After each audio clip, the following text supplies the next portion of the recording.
Isang magandang araw kay Ma'am Cherry Nitis. Ma'am Cherry Nitis, ito po yung pa-freebies ng ating sewing machine po, ma'am. Okay. So, unang gagawin po natin, ma'am, tayo po ay mag-full sit up diagram ng sewing machine natin. Kung paano po natin siya muna isasaksak sa wiring natin. Okay. So, Ma'am Nitis or Ma'am Cherry, ito po yung saksakan natin, ma'am. Ayan po siya. Sumunod po, ito naman po yung saksakan natin sa sewing machine natin. Then, dito po natin yan isasaksak po, ma'am. Ayan. Then, ito naman pong wire natin para naman po sa regular outlet natin, ma'am. Let's say, ayun po yung outlet namin. So, doon po namin ito isasaksak. Okay? So, ganun po, ma'am, yung gagawin nyo pong sit-up diagram dito sa sewing machine natin, ma'am. Okay? So, ito po siya, ma'am. Ayan. So, ayan, nakasaksak na po siya, ma'am. Then, dito naman po tayo, ma'am, maglalagay ng sinulid. Ayan. Okay? So, ito po yung sinulid natin. Dito po natin siya ilalagay, ma'am. Okay? Tapos, ipapasok natin dyan. Then, dire-diretso po dun sa likod. Kailangan itataas po natin ito para mahatak natin or matanggal natin yung sinulid. Yung tela natin na maong. Tapos, ganyan lang po siya, ma'am. Then, pagkatapos naman po niyan, kukunin natin yung sinulid natin dito sa likod at hihilain natin. Ang pinaka-importante po dyan, ma'am, is maano po natin yan. Makuha natin yung tamang paglalagay ng sinulid. Ayan. Okay? Then may maliit po na hook doon, ma'am. So, kailangan po natin itataas. Iikutin natin ito. Ayan. Tapos, igaganito natin siya. Okay? Tapos, ayan. So, pwede pong patusok or isabit. Pwede pong pasabit na ganyan, pwede rin pong patusok na ganito. Ito po siya, ma'am. Ayan. Sumunod po dyan, dire-diretso po na natin yan, papunta po dito. Ayan. So, ganyan lang po siya, ma'am. Tapos, ipapasok natin sa butas ng karayom. So, ganun lang po siya, ma'am. Kadaling gamitin po, ma'am. Huwag niyo po kakalimutan, ma'am, ha?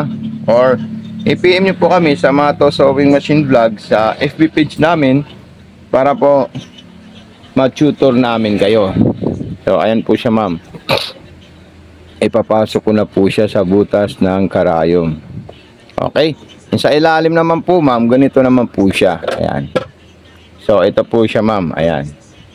Kung tayo ay magpupundo ng sinulid, tatanggalin natin yan. Nandito po yung punduan natin ng sinulid, ma'am, sa likod. Tapos, itutulak natin dito. Ayan. Okay?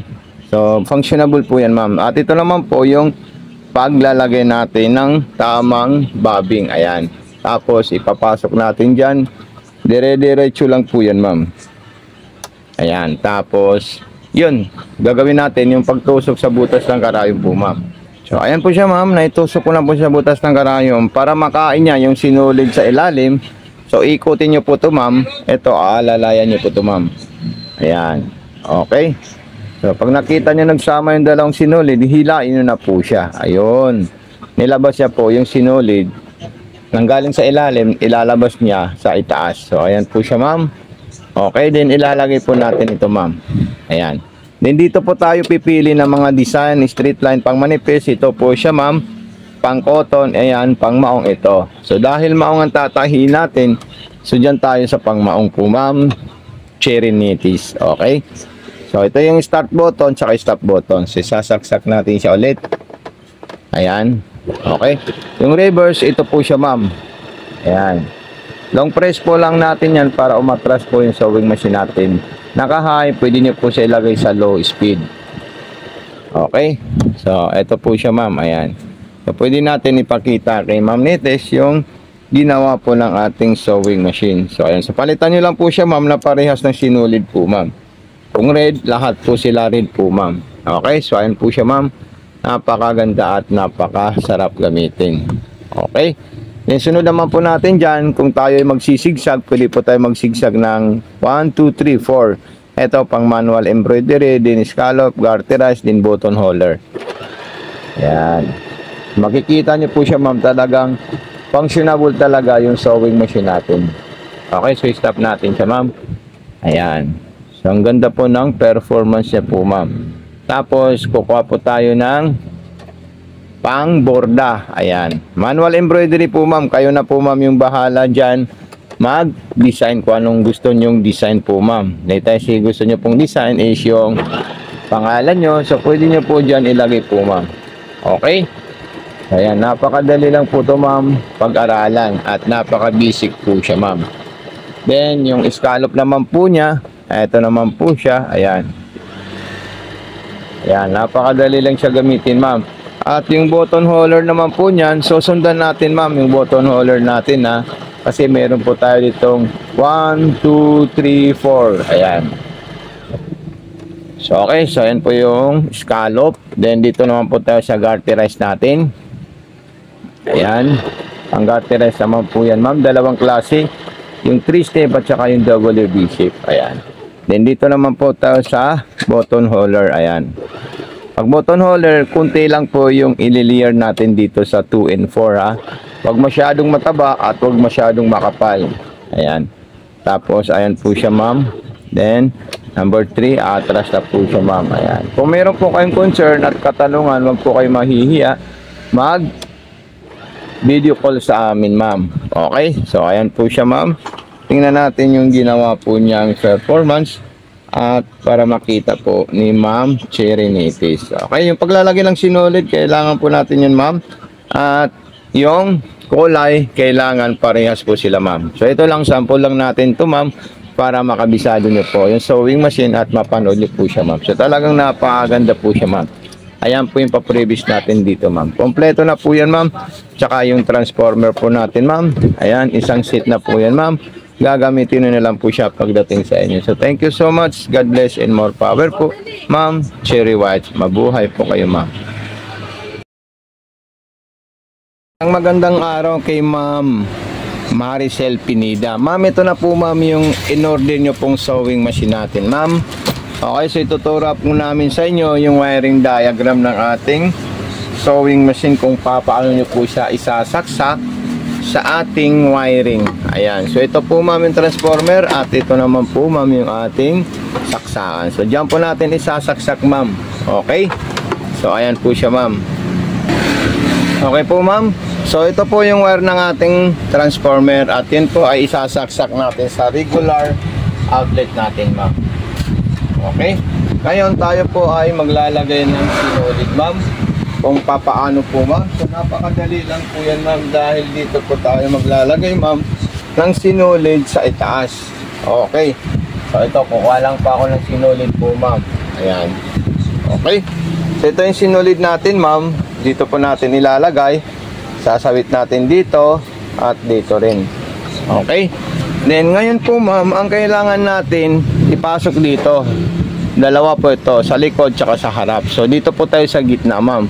Tutunog po siya, ma'am. At kailangan itong pressure foot natin nakataas. So, ayan po siya, ma'am. Ayan. May maririnig kayong napakaliit na lagitik or napakaliit na ano po niya, ma'am. Tapos, ito naman po siya. Taas natin siya. Pasok natin ng ganyan. Or, pwede natin itusok papunta sa kaliwa. Doon sa may butas. Ayan. Okay, sa ilaw naman po, ito naman po yung ilaw natin. Okay, so dito, didiretso natin dyan. At dito naman po. Ayan. Tapos, ipapasok natin siya sa butas ng karayom. Straight line po siya, ma'am. Paano po yung straight line po, ma'am? Tuwid po siya, papunta po dun sa likod. Yung tamang pagpasok natin sa butas ng karayom. Ito po siya, ma'am. Tingnan nyo po, ma'am, ha. Ayan. Okay, so ayan. Kailangan tuwid po siya, ma'am, pagpasok dun sa likod, ha. Doon natin kukunin yung sinulid natin, ma'am. Okay po, ma'am Maricel. So dito naman po sa ilalim, ayan po siya, ma'am. Ayan. Ito yung bobbing natin, ma'am. Ito po siya, ma'am. At kung tayo po ay magpupundo ng sinulid, dito lang po sa gilid, mayroon po tayong i-open dito, ma'am. Ayan. So, i-open natin yan. So, salpak natin at itali natin yung sinulid. So, dyan po tayo, ma'am, magkikid-kid ng sinulid po, ma'am. So, functionable din po yan, ma'am. Okay. So, dito naman po, ma'am, yung lagayan natin ng bobbing. Ayan. At ilalabas natin dito. So, ayan. Tapos, ipapasok natin doon, ma'am. Huwag niyo po ito mamahawakan, ma'am, kasi hindi po siya tutunog. Mas maganda kung igaganyan natin siya. Ayan. Tapos, Yan. Okay, so perfect po yan. Ikutin natin ito, ma'am Maricel, para makain niya po yung sinulid sa ilalim. So, ayun po siya, ma'am. Ayan. Okay. So, ayan po. Ayan. So, itataas nyo lang po ito, ma'am. Tapos, hilahin nyo na po yung sinulid nyo. Ayan. So, ayan na po silang dalawa. Okay. So, ayan. So, napakadali lang po siya, ma'am. Gamitin, ma'am. Ayan. Tapos, ipapasok nyo po yan sa likod. So, sarado natin. Lagyan natin ng tela. Para matesting natin yung mismong sewing machine natin, ma'am Maricel. Ayan. Sa mga stitches niya po, ma'am, yung ordinary po, ma'am, meron po tayong 3 klase or 4. Ayan. Number 5, pang maong. So, ayan po yung button start. Ito naman po yung reverse. Ayan. Pang maong po yan na para sa makapal at mga seat cover. Pang cotton yung number 4. Ayan. Okay, yung speed control pwede niyo po siya ilagay sa mabagal. At reverse, ito naman po siya, ma'am. Okay, so stop. Ayan. Then sumunod naman po dyan is yung mga zigzag. Pipili ka na lang ng zigzag na gugustuhin mo, ipadesign sa makina natin. Ayan. Ayan po siya, ma'am. Ayan. So, depende na po sa iyo, ma'am Maricel, kung anong zigzag ang ipapagawa mo sa kanya. Okay? So, ayan. Pwede mga ganyan, mga pang garterize, pang embroidery, at lahat ng ano niya po, ma'am, design niya po, ma'am. Pwede po yan, ma'am. Okay? So, ito, luluwagan lang natin yan para hindi po lumalabas yung kulay white na sinulid natin, ma'am. So, ayan o, ang ganda po ng performance po, ma'am. Ito kasi yung tension. Ito. Tapos, ayan pa, pang piping, pang aging, pang garterize. Ayan, ang ganda ng mga design nito, ma'am. Ayan, sobrang solid po siya, ma'am. At sobrang ganda po ng performance ng ating sewing. Ayan, grabe, oh. Ang solid. Ayan. So, okay po, ma'am. So, ito na po, ma'am, yung sewing machine natin, ma'am. So, huwag niyo po kakalimutan, ma'am, mag-message sa atin. Okay, at mag-follow sa ating YouTube at sa ating Facebook account. Okay?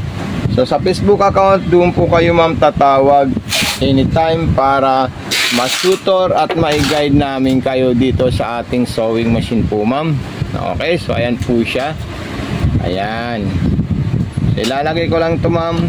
At ito, ibababa ko lang po siya. Papaipit ko dito sa mismong ano natin. Lagay muna natin sa straight line. Ayan. Okay, papaipit ko lang po dyan. Sasarado natin ito, ma'am. Tanggalin natin yung power on and off. At ito po, ma'am, yung ano, switch nya. Ayan. Switch po ito, ma'am. Okay. So, ayan. Ito po yung mga pa-freebies natin dyan. Sasarado natin yan. Ito, ilalagay natin dito. Teka muna, ma'am. Baliktad. Ito, dito po siya, ma'am. Ayan. Ito naman, dito naman po siya. Ito, lagyan ito ng mga karayom natin, ma'am. Okay. So, ayan. So, ganyan lang po siya, ma'am. May close open po siya doon. Tapos ito. Ayan. So, ayan po siya, ma'am. Salamat. God bless and more power po, ma'am.